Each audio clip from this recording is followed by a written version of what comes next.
നമസ്കാരം. നമ്മളിപ്പോൾ നിൽക്കുന്നത് കൊട്ടിയൂർ ക്ഷേത്രത്തിലാണ്. അപ്പോൾ കൊട്ടിയൂർ ക്ഷേത്രത്തിലെ കുറച്ച് വിശേഷങ്ങളാണ് ഞാൻ നിങ്ങളോട് പങ്കുവയ്ക്കുന്നത്. മലബാറിൻ്റെ വൈശാഖോത്സവം എന്നറിയപ്പെടുന്ന കൊട്ടിയൂർ ക്ഷേത്രത്തിലെ ഉത്സവത്തിനാണ് നമ്മൾ പോയത്. ഇടവത്തിലെ ചോതി മുതൽ മിഥുനത്തിലെ ചിത്തിര വരെയാണ് കൊട്ടിയൂർ ക്ഷേത്രത്തിൽ ഉത്സവം നടക്കുന്നത്. ഇത്തവണത്തെ ഉത്സവം മെയ് 21 ആരംഭിച്ച് ജൂൺ 17 വരെയാണ്. അപ്പോൾ നമ്മൾ ബാവലിപ്പുഴയുടെ അക്കരെ ഇക്കരയായിട്ട് 2 ക്ഷേത്രങ്ങളാണുള്ളത്. അക്കരെ കൊട്ടിയൂരെന്നും ഇക്കരെ കൊട്ടിയൂരെന്നും. ഇക്കരെ കൊട്ടിയൂരിൽ സ്ഥിരമായിട്ടൊരു ക്ഷേത്രമുണ്ട്. ആ ക്ഷേത്രത്തിൽ മഹാദേവനാണ് പ്രതിഷ്ഠ.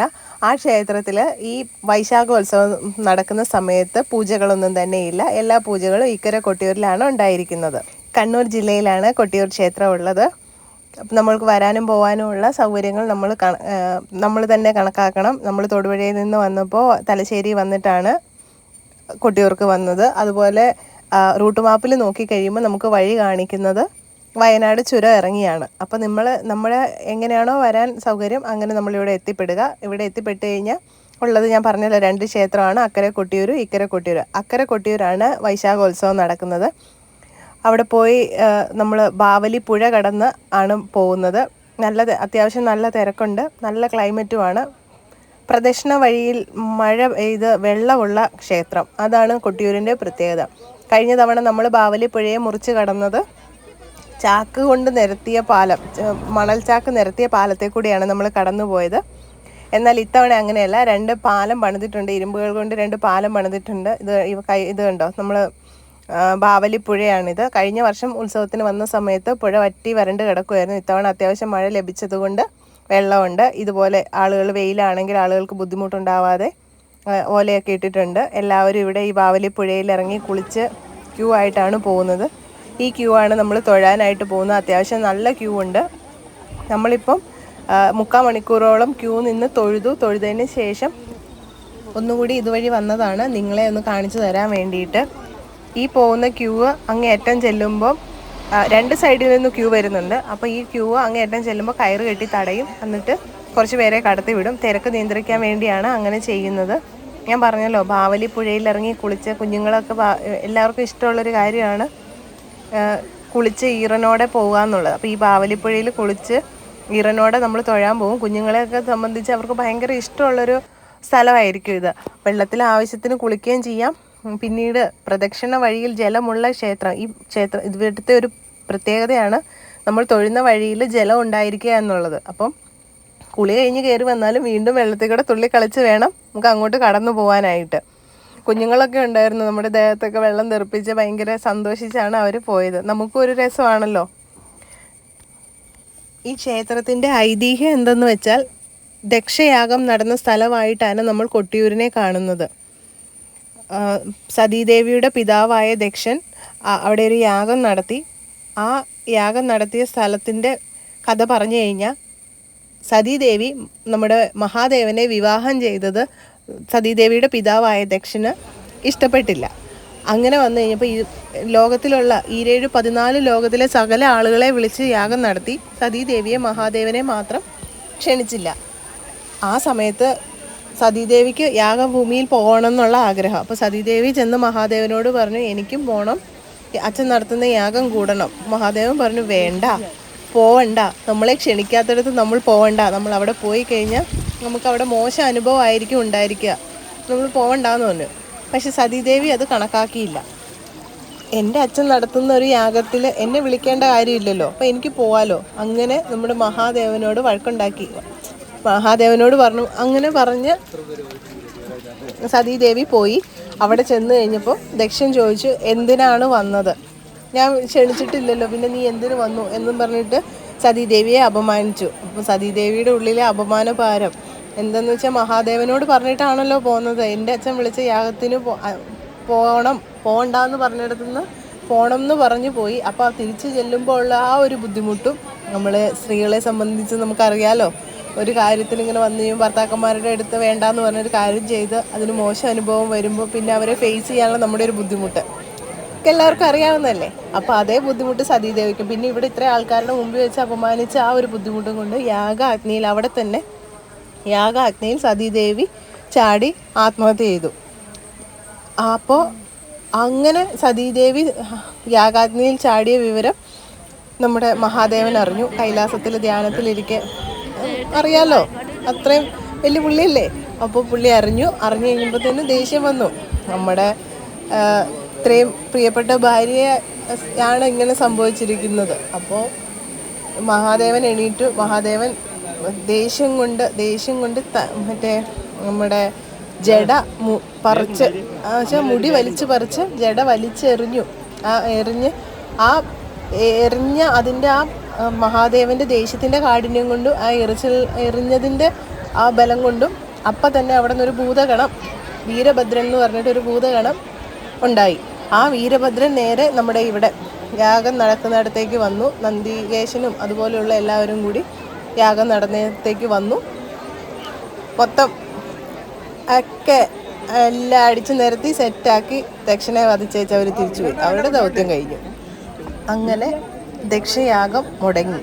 പക്ഷേ അത് എന്താ പറയുക, ലോകത്തിന് നല്ലത് സംഭവിക്കാൻ വേണ്ടി ചെയ്യുന്ന ഒരു കാര്യമല്ല. ഇത്രയും ആൾക്കാരെ ക്ഷണിച്ചു വരുത്തി നടത്തിയൊരു യാഗമാണ്. അപ്പോൾ അത് മുടങ്ങിപ്പോകാൻ പാടില്ലല്ലോ. ബ്രഹ്മാവും മഹാവിഷ്ണുവും എല്ലാം നമ്മുടെ മഹാദേവനെ കാണാൻ ചെന്നു. അല്ലയോ മഹാദേവ, ഇത്രയും കടുത്ത തീരുമാനം എടുത്തത് ശരിയായില്ല. കാരണം നമുക്ക് ഇത് കണ്ടിന്യൂ ചെയ്യണമല്ലോ, യാഗം നടത്തണ്ടേ. അങ്ങനെ അവർ പറഞ്ഞത് പ്രകാരം മഹാദേവൻ വീണ്ടും എന്താ പറയുന്നത്, ദക്ഷനെ പുനർജീവിപ്പിച്ചു. അങ്ങനെ ദക്ഷയാഗം കംപ്ലീറ്റ് ചെയ്തു. അതാണ് ഐതിഹ്യം പറഞ്ഞു കഴിഞ്ഞാൽ. പിന്നെ ഇവിടുത്തെ പ്രത്യേകത എന്ന് പറഞ്ഞു കഴിഞ്ഞാൽ, ഇവിടെ സാധാരണ ഉത്സവങ്ങൾ കാണുന്ന പോലെയുള്ള ചടങ്ങുകളോ ഇതൊന്നുമല്ല. ഇവിടെ എല്ലാം ഓരോരുത്തർക്കുള്ള എന്താ പറയുന്നത്, അവർക്കുള്ള അവകാശങ്ങളാണ് ഓരോരോ കാര്യം ചെയ്യുന്നതും. ഭണ്ഡാരം എഴുന്നള്ളിപ്പ്, വാളുമായിട്ട് വരുന്നത്, ഇളനീർ വെപ്പ്, അങ്ങനെ ഇളനീരാട്ടം, അങ്ങനെയെല്ലാം ഒരു ആചാരങ്ങളായിട്ടാണ്. നമ്മുടെ ഉത്സവബലി പോലെ അങ്ങനെ ഒരു രീതിയല്ല ഇവിടുത്തെ ഉത്സവത്തിനുള്ളത്. ഇവിടുത്തെ ഉത്സവത്തിന് നടക്കുന്ന എല്ലാം ഓരോരുത്തരുടെ അവകാശങ്ങളായിട്ടാണ്. ഓരോന്നും ചെയ്യുന്നത് ഓരോ ആചാരങ്ങളും അനുഷ്ഠാനങ്ങളും ഓരോരുത്തർക്ക് കിട്ടിയ അവകാശങ്ങളായിട്ടാണ്. പിന്നത്തെ ഇവിടുത്തെ വേറൊരു പ്രത്യേകത എന്ന് പറയുന്നത്, മെയ് 22-ാം തീയതി മുതൽ ജൂൺ 13-ാം തീയതി വരെ സ്ത്രീകൾക്ക് പ്രവേശനമുള്ളൂ. കലം വരവോടുകൂടി സ്ത്രീകളുടെ പ്രവേശനം പിന്നെയില്ല. അന്ന് 13-ാം തീയതി ഉച്ച വരെ സ്ത്രീകൾക്ക് അക്കരെ കൊട്ടിയൂരേക്ക് പ്രവേശിക്കാം. അത് കഴിഞ്ഞാൽ പിന്നെ നമുക്ക് പറ്റില്ല. വരാൻ ആഗ്രഹിക്കുന്നവരെല്ലാം അതിന് മുമ്പായിട്ട് വന്ന് തൊഴുതിട്ട് പോകണം കേട്ടോ. അല്ലെങ്കിൽ നമ്മൾ അവിടം വരെ വന്നിട്ട് കയറാൻ പറ്റിയില്ല, അപ്പുറത്തേക്ക് പോയി തൊഴാൻ പറ്റിയില്ല എന്നുണ്ടെങ്കിൽ നമുക്കതൊരു വിഷമമാവില്ലേ. അതുകൊണ്ട് പറഞ്ഞതേ ഉള്ളൂ. ഇവിടുത്തെ പ്രതിഷ്ഠ എന്ന് പറയുന്നത് 2 പ്രതിഷ്ഠയാണുള്ളത്. സ്വയംഭൂവായ ശിവലിംഗം മഹാദേവനും അമ്മാറത്തറയിലെ സതീദേവി, അങ്ങനെ 2 പ്രതിഷ്ഠയാണ് ഇവിടെ ഉള്ളത്. അപ്പോൾ നമ്മൾ തിരക്കാണെങ്കിലും നന്നായിട്ട് തൊഴുതു. അപ്പോൾ എല്ലാവരും വന്നു കഴിഞ്ഞാൽ എത്രയും രാവിലെ തന്നെ വന്ന് തൊഴാൻ ശ്രമിക്കുക. മഴയുള്ളത് കൊണ്ട് ബുദ്ധിമുട്ടുണ്ട്, മഴ നനയാനും ഇതിനൊക്കെ ബുദ്ധിമുട്ടുള്ളത് കൊണ്ട് രാവിലെ വന്ന് എത്രയും പെട്ടെന്ന് തിരക്കാവുന്നതിന് മുമ്പ് തൊഴുതിട്ട് പോവുക. എല്ലാവരും വന്ന് തൊഴേണ്ടതാണ്. ഇതൊക്കെ നമ്മളൊന്ന് കണ്ട് പോവേണ്ട കാര്യങ്ങൾ തന്നെയാണ് കേട്ടോ. പിന്നെ ഇവിടെ വരുമ്പോൾ എടുത്തു പറയേണ്ട ഒരു കാര്യം എന്ന് പറഞ്ഞു കഴിഞ്ഞാൽ, നമുക്ക് ഭക്ഷണം കഴിക്കാനുള്ള ഒരു അവസ്ഥയെക്കുറിച്ചാണ്. കഴിഞ്ഞ വർഷം ഇതേ തൊഴാൻ പോയ സമയത്ത് ഭക്ഷണം കിട്ടാനായിട്ട് വളരെ ബുദ്ധിമുട്ടാണ്. കാരണം അവിടെ വെള്ളമൊക്കെ ആയിക്കഴിഞ്ഞാൽ ആകെ ഒരു ചെളി മണവും, നമുക്ക് ഫുഡ് കഴിക്കാനൊന്നും തോന്നത്തില്ല, നമുക്ക് പറ്റത്തില്ല, അങ്ങനെ ഒരു അവസ്ഥയായിരുന്നു ഉള്ളത്. എന്നാൽ കഴിഞ്ഞ തവണത്തെ ഫുഡ് കഴിക്കാനുള്ള ബുദ്ധിമുട്ടിനെ മനസ്സിലാക്കി ഇത്തവണ ഒരുപാട് പേര്, സേവാഭാരതിയും അതുപോലെയുള്ള അമ്പലങ്ങളും അവരൊക്കെ അന്നദാനം ഏർപ്പെടുത്തിയിട്ടുണ്ട്. നമ്മൾ കൂത്തുപറമ്പ് കഴിഞ്ഞ് പോരുമ്പോൾ മുതൽ ഓരോ ക്ഷേത്രങ്ങളിൽ വഴിയിൽ നമുക്ക് കാണാൻ പറ്റും. അന്നദാനം എന്നും പറഞ്ഞിട്ട് ബോർഡും വെച്ചിട്ട് അവിടെ 3 നേരത്തെ ഫുഡ് കൊടുക്കുന്നുണ്ട്.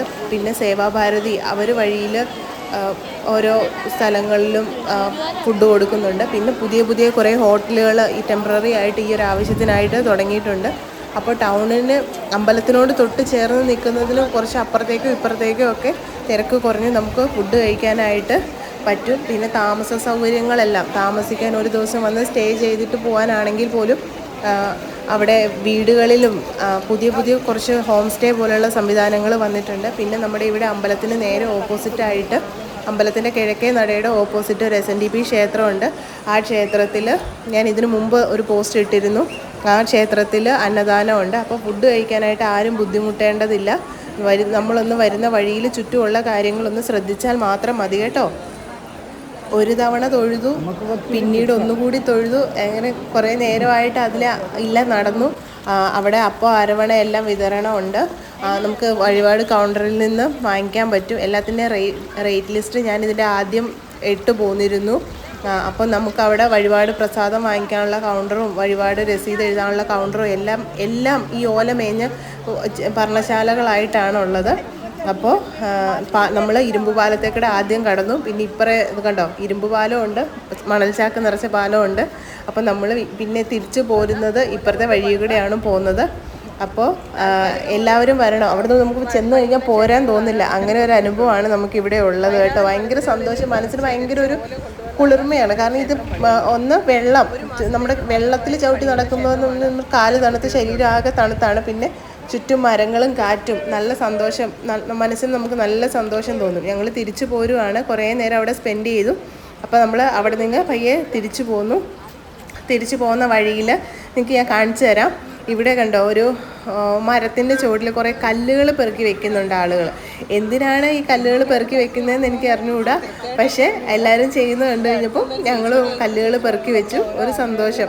ഓരോരോ കല്ലുകൾ ഇങ്ങനെ പെറുക്കി മുകളിൽ എത്ര വെക്കാൻ പറ്റുമോ അങ്ങനെ വെക്കും, മറിഞ്ഞ് ചാടാതെ വെക്കും. അപ്പോൾ അവിടെ നിന്നൊരു ചേച്ചിയോട് ചോദിച്ചു, എന്താ ഇതിൻ്റെ ഐതിഹ്യം, എന്തുകൊണ്ടാണ് ഇത് വെക്കുന്നതെന്ന്. 1-2 പേരോട് ചോദിച്ചപ്പോൾ അവർ പറഞ്ഞത് എല്ലാവരും വെക്കുന്നു, അതുകൊണ്ട് ഞങ്ങൾ വെച്ചു. ചേട്ടനൊക്കെ പറഞ്ഞാൽ അങ്ങനെയാണ്, എല്ലാവരും വെക്കുന്നു, ഞങ്ങൾ വെക്കുന്നു. അതിൽ അങ്ങനെ പ്രത്യേകിച്ച് എനിക്കൊന്നും അറിഞ്ഞുകൂടാന്ന് പറഞ്ഞു. അത് കഴിഞ്ഞ് ഒരു ചേച്ചിയോട് ചോദിച്ചപ്പോൾ ആ ചേച്ചിയാണ് പറഞ്ഞത്, നമ്മുടെ ഓരോരോ ആഗ്രഹങ്ങൾ, നമ്മുടെ മനസ്സിൽ തോന്നുന്ന ഓരോ ആഗ്രഹങ്ങൾ പറഞ്ഞ് ഓരോ കല്ലുകൾ പെറുക്കി വെക്കുക. അപ്പോൾ ആ പെറുക്കി വെക്കുന്ന കല്ല് ഒത്തിരി പെറുക്കി വെക്കണമെന്നൊന്നുമില്ല, പക്ഷേ പെറുക്കി വെക്കുന്ന കല്ലുകൾ നമ്മൾ മറിഞ്ഞ് വീഴാതെ തന്നെ പെറുക്കി വെക്കാൻ ശ്രമിക്കണം. അത്രയേ ഉള്ളൂ ഇതിൻ്റെ ഐതിഹ്യം എന്ന് പറഞ്ഞു. അല്ല, ഇതിൻ്റെ ഒരു പർപ്പസ് എന്നുള്ളത്. പിന്നെ എന്താണേലും ഞങ്ങളെല്ലാം പെറുക്കി വെച്ചു. എന്ത് രസമല്ലേ, കല്ലുകൾ പെറുക്കി വെച്ചു. ഒരെണ്ണം പെറുക്കി വെക്കുമ്പോൾ മറിഞ്ഞു പോകും. അങ്ങനെ പെറുക്കി വെച്ചു. പെറുക്കി വെച്ചിട്ട് പയ്യെ ഞങ്ങൾ അവിടെ നിന്ന് പോന്നു. ഹീരാലക്ഷ്മിക്ക് പെറുക്കി വെച്ച് മതിയായില്ല എന്ന് തോന്നുന്നു. ഞങ്ങളിങ്ങോട്ട് നീങ്ങിയിട്ട് അവൾ ഓരോന്നും പിന്നെയും പെറുക്കി വെച്ചുകൊണ്ടിരിക്കേണ്ട. ആൾ പെറുക്കി വെച്ചിട്ട് പിന്നെ ചാടിപ്പോവായിരുന്നു. അപ്പോൾ കൊച്ചിന് സങ്കടമായി. അതുകൊണ്ട് കൊച്ചവിടെ ഒന്ന് പെറുക്കി വെച്ചു. എന്നാൽ പിന്നെ അവളെ ഒന്ന് സഹായിച്ചേക്കാതെ ഓർത്ത് ഞങ്ങളും തിരിച്ചു വന്നു. അപ്പോഴത്തേനും സെറ്റായി. പിന്നെ ഞങ്ങൾ പയ്യെ തിരിച്ചു പോന്നു.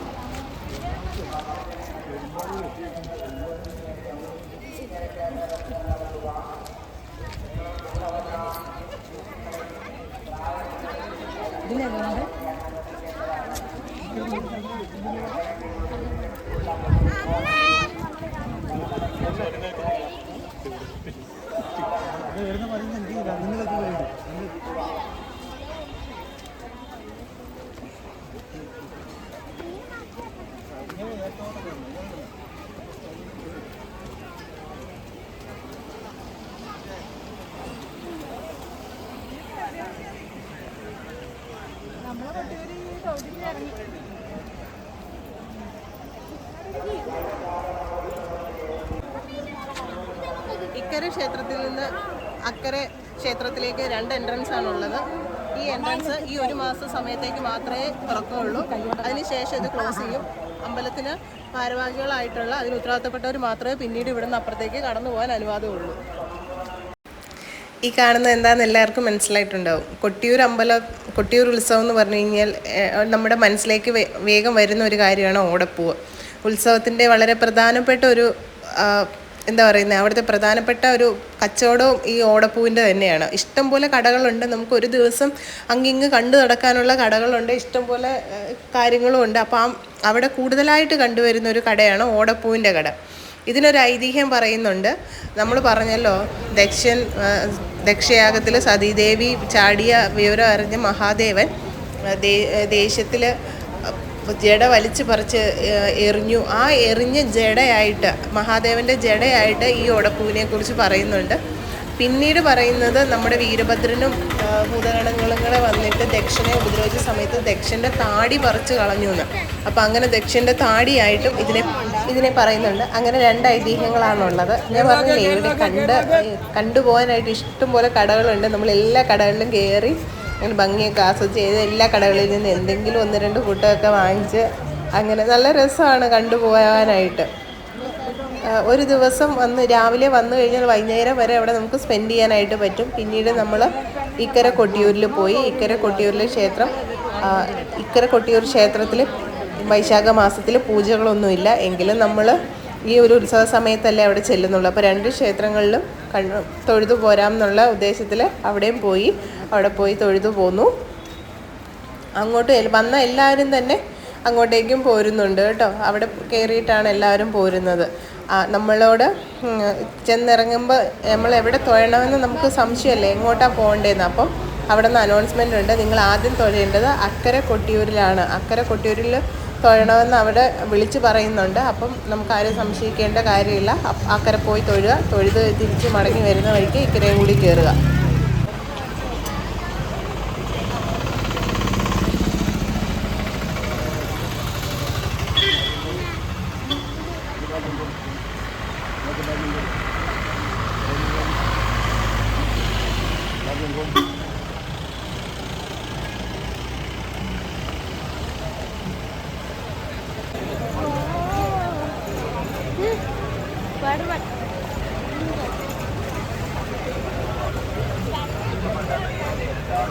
ഡയറക്ഷൻ ഇങ്ങോട്ട്.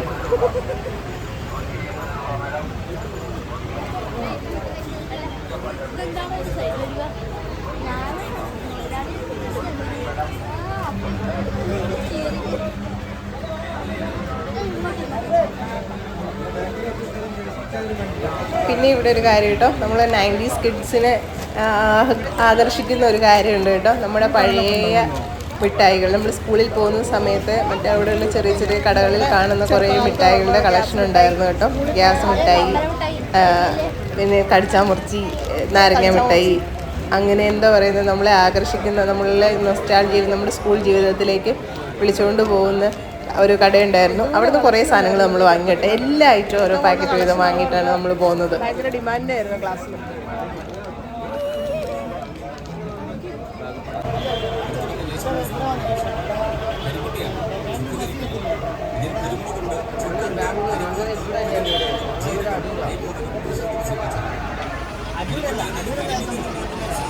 ബാക്കിയുള്ള കൊട്ടിയൂർ വിശേഷങ്ങളെല്ലാം നിങ്ങളും പോയി കണ്ട് ആസ്വദിക്കുക. അപ്പോൾ ഇത്രയേ ഉള്ളൂ നമുക്ക് നിങ്ങളോട് പറയാനായിട്ട്. കരിപ്പെട്ടിയിൽ വന്ന തേനീച്ചകളെ കാണിച്ചുകൊണ്ട് നിർത്തുന്നു. Bye bye.